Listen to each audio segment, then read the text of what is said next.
ജമാഅത്ത് president, secretary, അതുപോലെ വിവിധ മഹല്ലുകളിലെ ഭാരവാഹികൾ, അല്ലാഹുവിന്റെ അതിമഹത്തായ അനുഗ്രഹത്താൽ ഒരു റമദാൻ കൂടി പൂർത്തീകരിച്ചുകൊണ്ട് ശവ്വാലിലേക്ക് എപ്പോഴാണ് പ്രവേശിക്കുക എന്ന് നമ്മൾ കാത്തിരിക്കുന്ന ഒരു സന്ദർഭമാണ്.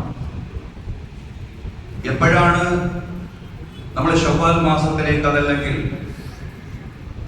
പെരുന്നാളിലേക്ക് പ്രവേശിക്കുക എന്ന് പ്രതീക്ഷിച്ചുകൊണ്ട് എന്ന് കാത്തിരുന്നു കൊണ്ടിരിക്കുന്ന സന്ദർഭമാണ്. ഇന്നത്തെ ദിവസം തീർച്ചയായും സാധ്യതയുള്ള ഒരു ദിവസം കൂടിയാണ്. റമദാൻ 29. നമ്മുടെ തിരുവനന്തപുരത്ത് 19 മിനിറ്റ് സാധ്യത കാണിക്കുന്നുണ്ട്. അതുപോലെ തന്നെ കോഴിക്കോട് 20 മിനിറ്റും കാസർഗോഡ് 21 മിനിറ്റുമെല്ലാം പിറകാണാനുള്ള സാധ്യത കാണിക്കുന്നുണ്ട് എന്നുള്ളതാണ് ഇന്നത്തെ ദിവസത്തിന്റെ പ്രത്യേകത എന്ന് പറയുന്നത്. ഏതായാലും അല്ലാഹുവിന്റെ തീരുമാന പ്രകാരം ഉണ്ടാകും.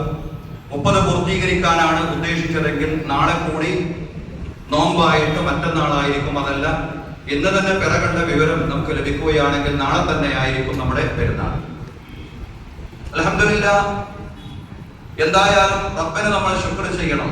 ഈ 29 ദിവസം അതല്ലെങ്കിൽ അടുത്ത ദിവസം കൂടി നോമ്പെടുക്കാൻ അല്ലാഹു നമുക്ക് ആരോഗ്യം നൽകിയതിൽ അല്ലാഹുവിനെ നമ്മൾ ശുക്ർ ചെയ്യുകയും അവന് തക്ബീറുകൾ, അവന് നന്ദി വാക്കുകൾ അർപ്പിക്കുകയും ചെയ്യണം എന്നുള്ളതാണ്. ഞാൻ ദീർഘമായി സംസാരിക്കുന്നില്ല. നമ്മുടെ ഇമാമുമാർ ഇനിയും ഇവിടെ സംസാരിക്കാനുണ്ട്. കുറച്ച് ആളുകളൊക്കെ സംസാരിച്ചു കഴിഞ്ഞു, പക്ഷെ ഇനിയും സംസാരിക്കാനുണ്ട് നമ്മുടെ ഇമാമുമാർ. ഏതായാലും ഈ ഒരു റമദാൻ പൂർത്തീകരിക്കുന്ന സമയം നമ്മെ സംബന്ധിച്ചിടത്തോളം ചില അസ്വസ്ഥതകൾ നമ്മെ വേട്ടയാടുന്നുണ്ട്. അതായത് ഒരു യുദ്ധകാലം കൂടിയാണ്. നമ്മുടെ പ്രവാസികളായ സഹോദരങ്ങളെല്ലാം വലിയ ആശങ്കയിൽ കഴിഞ്ഞുകൂടുന്ന ഒരു കാലം കൂടിയാണ്.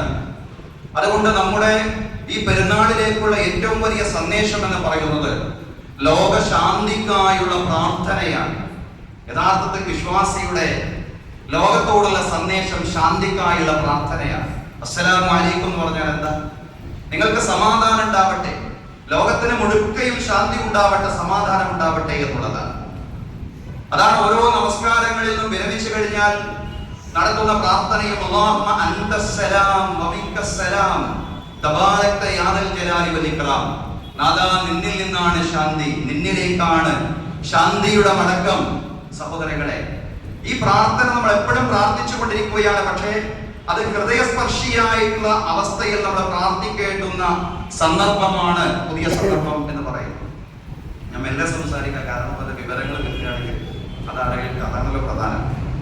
ഏതായാലും അല്ലാഹു ലോകത്തിന് മുഴുക്കയും ശാന്തിയും സമാധാനവും പ്രദാനം ചെയ്യുമാറാവട്ടെ. സാമ്രാജ്യത്വ സൈനിസ്റ്റ് ശക്തികൾ ഇറാനെ ആക്രമിച്ചതിന്റെ ഭാഗമായി നമുക്കറിയാം ധാരാളം കുഞ്ഞുങ്ങളടക്കമുള്ള ധാരാളം നിരപരാധികളായ മനുഷ്യരാണ് കൊല ചെയ്യപ്പെട്ടിട്ടുള്ളത്. അവർക്കെല്ലാം വേണ്ടി, അവരുടെ കുടുംബങ്ങൾക്ക് വേണ്ടി, ആ കുടുംബങ്ങളുടെ സമാധാനത്തിന് വേണ്ടി, ലോകത്തിന്റെ സമാധാനത്തിന് വേണ്ടി നമ്മൾ പ്രാർത്ഥിക്കേണ്ടുന്ന സന്ദർഭമാണ്. എന്ന് മാത്രമല്ല, യുദ്ധങ്ങളില്ലാത്ത, ആയുധങ്ങളുടെ ബഹളങ്ങളില്ലാത്ത ഒരു ലോകക്രമം സംജാതമാവണം. കഴിഞ്ഞ വർഷം നമ്മൾ റമദാനിലൂടെ പോകുമ്പോൾ ഫലസ്തീനായിരുന്നു നമ്മുടെ വിഷയമെങ്കിൽ ഈ വർഷം പശ്ചിമേഷ്യയിൽ ഇറാനും അതുപോലെ ഗൾഫ് രാജ്യങ്ങളും എല്ലാം തന്നെ വലിയ അസ്വസ്ഥതയിലൂടെ മുന്നോട്ട് പോയിക്കൊണ്ടിരിക്കുന്ന സാഹചര്യം. ഇറാനിലും ഗൾഫ് രാജ്യങ്ങളിലും ഫലസ്തീനിലും മാത്രമല്ല, ലോകത്തുടനീളം ജഗന്നിയന്താവായ നാഥൻ പൂർണ്ണമായ നിർഭയത്വം പ്രദാനം ചെയ്യുമാറാവട്ടെ. സഹോദരങ്ങളെ, സമാധാനമാണ് പ്രധാനം. എല്ലായിടത്തും ലോകത്ത് സമാധാനം വേണം, നമ്മുടെ കുടുംബത്തിലും സമാധാനം വേണം. കുടുംബത്തിലെ സമാധാനം വലിയ വിഷയമാണ് ഇന്നത്തെ കാലം എന്ന് പറയുമ്പോൾ. നമുക്കറിയാം, നമ്മൾ വിവിധ വാർത്തകളാണ് വായിച്ചു കൊണ്ടിരിക്കുന്നത്. മരുമകൾ അമ്മയെ കൊലപ്പെടുത്തി, അതുപോലെ തന്നെ മരുമകൾ അമ്മായിയമ്മ മരുമകളെ കൊലപ്പെടുത്തി, അതുപോലെ മരുമകൾ അമ്മായിയമ്മക്ക് ഭക്ഷണം കൊടുക്കാതെ പട്ടിണിക്ക്. ഇതൊക്കെ ഇങ്ങനെയുള്ള ക്രൂരതകൾ. അതിനപ്പുറം മാതാപിതാക്കളെ കൊല്ലുന്ന, ആക്രമിക്കുന്ന വാർത്തകൾ, മാതാപിതാക്കൾ മക്കളോട്